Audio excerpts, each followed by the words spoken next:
Well, hi, Paul, and welcome to Our Voice, and welcome from London, Paul Omani, here with actors from the London stage, visiting Boise for a week to put on 2 performances at Boise State. The Hemingway Literary Center brought you here, and for those of our viewers, what is the Actors from the London Stage? Thank you very much for that welcome, and I'm loving my time here in Boise. Actors from the London Stage is a company that was set up about 40 years ago by originally actors from the Royal Shakespeare Company. And the mission is kind of quite simple, which is that 5 actors put on a whole production of a Shakespeare play, and then travel around America, visiting different universities and performing there, so performing 2 or 3 times a week, and also then running workshops for different classes, sometimes English classes, theatre classes, business classes, about Shakespeare and about performance and about other aspects of theatre. Oh, great. And how has it been here with the student engagement? Coming from London, I presume you've probably been teaching there somewhat. Different here, we're not London actors. It's been amazing. Here in Boise, it's been absolutely amazing. We often don't work with theatre students very much, and we've had a few classes with theatre students here who have been just brilliant. I think American students are quite up for being vocal. Oh, really? In a way that British students are perhaps a little bit more kind of reluctant, a little bit more on the back foot, whereas Americans, I think, in my limited experience anyway, sort of are, are great at sort of just getting up and expressing something, and seem to be sort of a bit more accustomed to public speaking, maybe. Who in my rage kneeled at my feet and bade me be advised? Who told me in the field by Tewksbury, he said, "Dear brother, live and be a king." Who told me when we both lay in the field, frozen almost to death, how he did lap me, even in his own garments, and gave himself. What is the play that you're putting on? Yes, the play we're putting on is Richard III, and it's the very first time that this company has actually tackled a history play. They normally do comedies, tragedies, and the reason that they've not put on a history play in the past is because they've wondered whether it's really possible, actually, because there are only 5 of us, and the history plays tend to have enormous casts. Right. And the uncut version of Richard III has 45 characters. Oh my God. And we've been given a slightly edited version of that, but it still has 27 characters. With 5? With 5 of us playing all of those parts, and trying to sort of, in rehearsal, we have to kind of remember sort of where different characters are left, so that we don't trample on these invisible characters who are still actually in the scene. Yeah, so Richard III, most of our listeners probably aren't aware of the theme of the play or aware of even who Richard III was. So briefly, what would you say the play's about, and how is it relevant to today, if at all? Why should we still be watching Shakespeare or seeing it in the theatre? Well, that's a very good question. I mean, in very brief summary, Richard III was a 15th century English king, and this play is set right at the end of the War of the Roses, which is a time when the 2 competing royal houses in England were kind of fighting for control. And he murders and talks and cajoles and bullies his way to the top. Mm-hmm.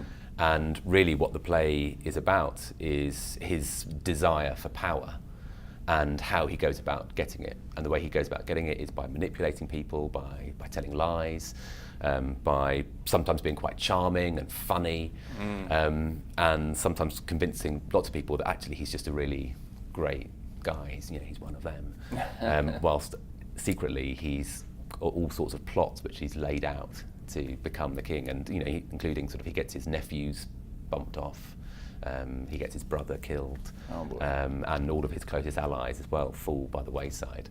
And I think that theme of ambition and what you will do for power is something that is relevant, as relevant now as it was then, perhaps even more so, in fact. Lapped me even in his own garments, and gave himself all thin and naked to the numb, cold night.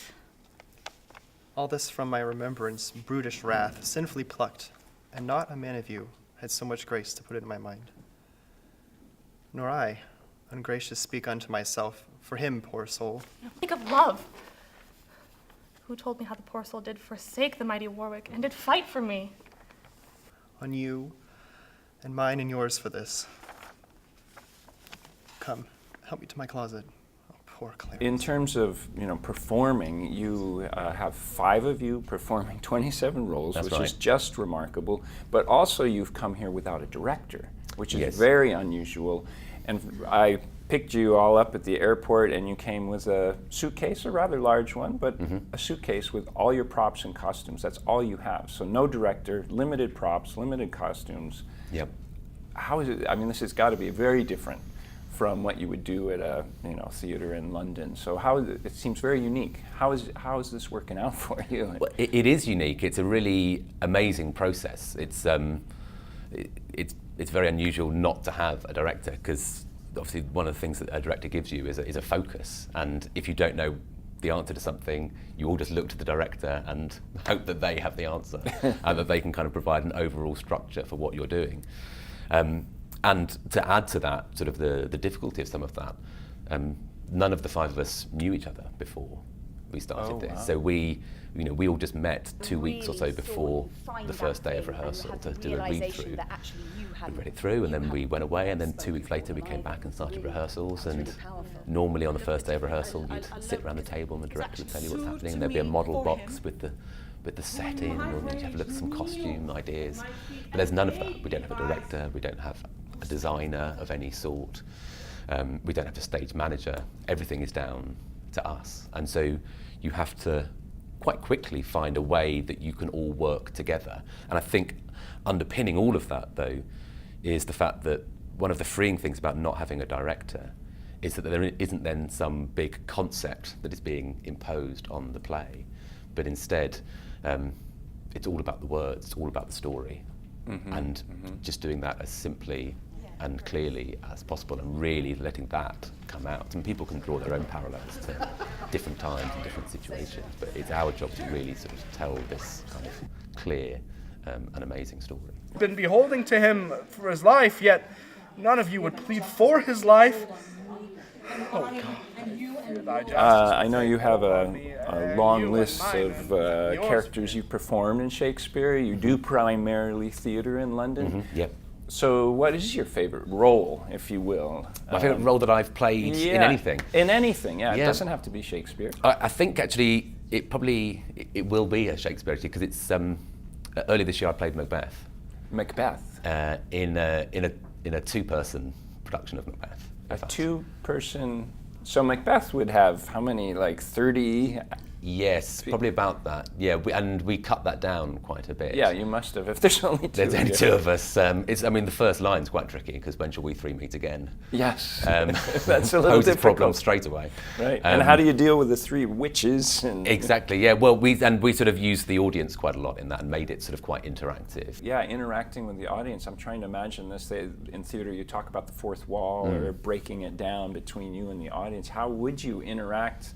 Like, do you have in the audience the 3 witches, point to 3 people? Yeah, it's almost like you sort of like cast the entire audience as the witches, really, and get them sort of just kind of getting in amongst them and sort of getting them to say the lines and just sort of really kind of encouraging them. And I think it's one of the great things about Shakespeare, actually, is that breaking the 4th wall works so wonderfully, because that's what it was like. That's what it was written for. It was at the Globe or wherever else it might have been performed initially, and people would be shouting and calling out, and there would be sort of a real interaction between the stage and the audience, and there wouldn't be that divide. And I think that all Shakespeare really lends itself to kind of bringing the audience in. And I certainly think, in the show that we're doing with Richard III as well, that in a way there's 5 actors, but then there's sort of a 6th actor, which is sort of the entire audience as well. Yeah, I look forward to it.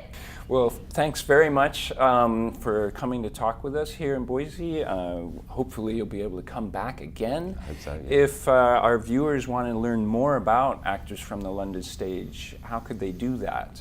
Actors from the London Stage, you can follow Actors from the London Stage on Facebook and on Twitter, and we're based out of Notre Dame. That's sort of the American producer, and so on the Notre Dame website, there is a lot of information about actors on the London stage, often just abbreviated to AFTLS. Okay, well, marvelous. Thank you, Paul. Thank you. All right. The London stage actors, truly incredibly gifted actors. I could not believe they pulled it off. I thought I'd really get confused watching their performance, but their characterization was so specific. Really great. If you haven't seen them, you're going to want to.